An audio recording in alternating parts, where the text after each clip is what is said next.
এয়া গণতন্ত্ৰৰ জয়, সংবিধানৰ জয়। ধূলিসাৎ হ'ল বিজেপিৰ ৰাজনৈতিক ষড়যন্ত্ৰ। সমষ্টি পুনৰ নিৰ্ধাৰণ আৰু মহিলাৰ আসন সংৰক্ষণৰ ব্যৱস্থা একাকাৰ কৰি পুনৰ নিৰ্বাচনত জয়ী হোৱাৰ সপোন দেখিছিল বিজেপিয়ে। কিন্তু সেয়া সাৰ্থক হৈ উঠিব নিদিলে সবল বিৰোধীয়ে। সদনত বিৰোধীৰ জয়, শাসকীয় দলৰ পৰাজয়। ষড়যন্ত্ৰ বিফল হোৱাত 15 মিনিটতে অতি নাটকীয়ভাৱে বেনাৰ পোষ্টাৰ ছপা কৰি বিৰোধীৰ বিৰুদ্ধে সদনৰ বাহিৰত প্ৰতিবাদত নামিল শাসকীয় বিজেপিৰ নেতা নেত্ৰীসকল। হয়, শুকুৰবাৰে নতুন দিল্লীৰ লোকসভাত এক বৃহৎ ৰাজনৈতিক বিপৰ্যয়ৰ সন্মুখীন হ'ল কেন্দ্ৰীয় চৰকাৰ। সংসদৰ চলিত বিশেষ অধিৱেশনত বিধেয়কখন আইনত পৰিণত কৰাৰ বাবে প্ৰয়োজনীয় 2/3 সংখ্যাগৰিষ্ঠতা লাভ কৰিবলৈ চৰকাৰী পক্ষ সমূলি অসমৰ্থ হোৱাৰ পৰিপ্ৰেক্ষিততে এই বিধেয়কখন নাকচ কৰা হয়। বিধেয়কখনৰ সপক্ষে 298টা ভোট লাভ কৰাৰ বিপৰীতে বিপক্ষে 230টা ভোট লাভ কৰিবলৈ সক্ষম হয়। উল্লেখ্য যে মহিলাৰ আসন 33% সংৰক্ষণ বিধেয়কখন সংবিধান সংশোধনী বিধেয়ক হোৱাৰ বাবে ইয়াক গৃহীত কৰিবলৈ সদনত উপস্থিত সদস্যৰ 2/3 সমৰ্থনৰ লগতে মুঠ সদস্য সংখ্যাৰ নিৰংকুশ সংখ্যাগৰিষ্ঠতাৰ প্ৰয়োজন আছিল।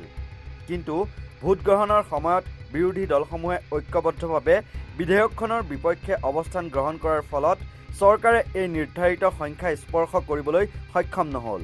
বিৰোধী দলসমূহৰ অভিযোগ আছিল যে চৰকাৰে মহিলা সংৰক্ষণৰ অছিলাৰে প্ৰকৃততে পৰৱৰ্তী সময়ত লোকসভাৰ আসন বৃদ্ধি আৰু সমষ্টি পুনৰ নিৰ্ধাৰণৰ এক ৰাজনৈতিক অভিসন্ধি ৰচিছিল, যিটো তেওঁলোকে কোনো কাৰণতে মানি ল'বলৈ প্ৰস্তুত নাছিল। পূৰ্বৰে পৰা বিৰোধী শিবিৰে চৰকাৰক সমষ্টি পুনৰ নিৰ্ধাৰণ প্ৰক্ৰিয়াৰ পৰা এই বিধেয়কখনক পৃথক কৰিবলৈ দাবী জনাই আহিছিল।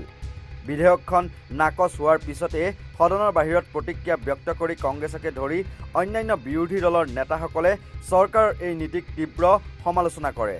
বিৰোধী দলপতি ৰাহুল গান্ধীয়ে এই সন্দৰ্ভত টুইটযোগে লিখি কয়, সংশোধনী বিধেয়ক পৰাজিত হ'ল। মহিলাৰ নামত সংবিধান উলংঘা কৰিবলৈ তেওঁলোকে অসাংবিধানিক কৌশল প্ৰয়োগ কৰিছিল। ভাৰতে দেখিলে ইণ্ডিয়াই বন্ধ কৰি দিলে। জয় সংবিধান। নিশ্চয়কৈ কংগ্ৰেছ নেতাসকলৰ দাবী, তেওঁলোক সদায় মহিলা সবলীকৰণৰ সপক্ষে। কিন্তু চৰকাৰে এই বিধেয়কখনৰ জৰিয়তে দেশৰ নিৰ্বাচনী গাঁথনি সলনি কৰিবলৈ বিচৰা কাৰ্য কেতিয়াও গ্ৰহণযোগ্য নহয়।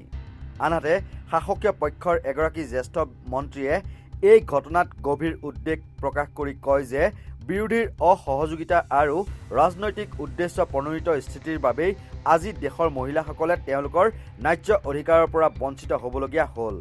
বৰ্তমান লোকসভাত বিধেয়কখন ব্যৰ্থ হোৱাৰ পিছত ইয়াৰ ভৱিষ্যতক লৈ তীব্ৰ অনিশ্চয়তাৰ সৃষ্টি হৈছে। পৰৱৰ্তী সময়ত চৰকাৰে এই বিধেয়কখন নতুন ৰূপত সদনত উত্থাপন কৰিব নে বিৰোধীৰ দাবী মানি লৈ ইয়াত প্ৰয়োজনীয় সালসলনি ঘটাব, সেয়া এতিয়াও স্পষ্ট হোৱা নাই।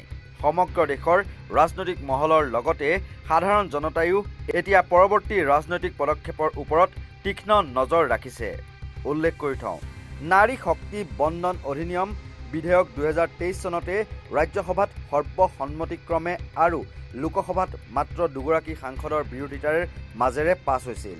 সেই সময়তে কেন্দ্ৰীয় গৃহমন্ত্ৰী অমিত শ্বাহে জানিবলৈ দিছিল যে 2029 নিৰ্বাচনতহে ই প্ৰযোজ্য হ'ব।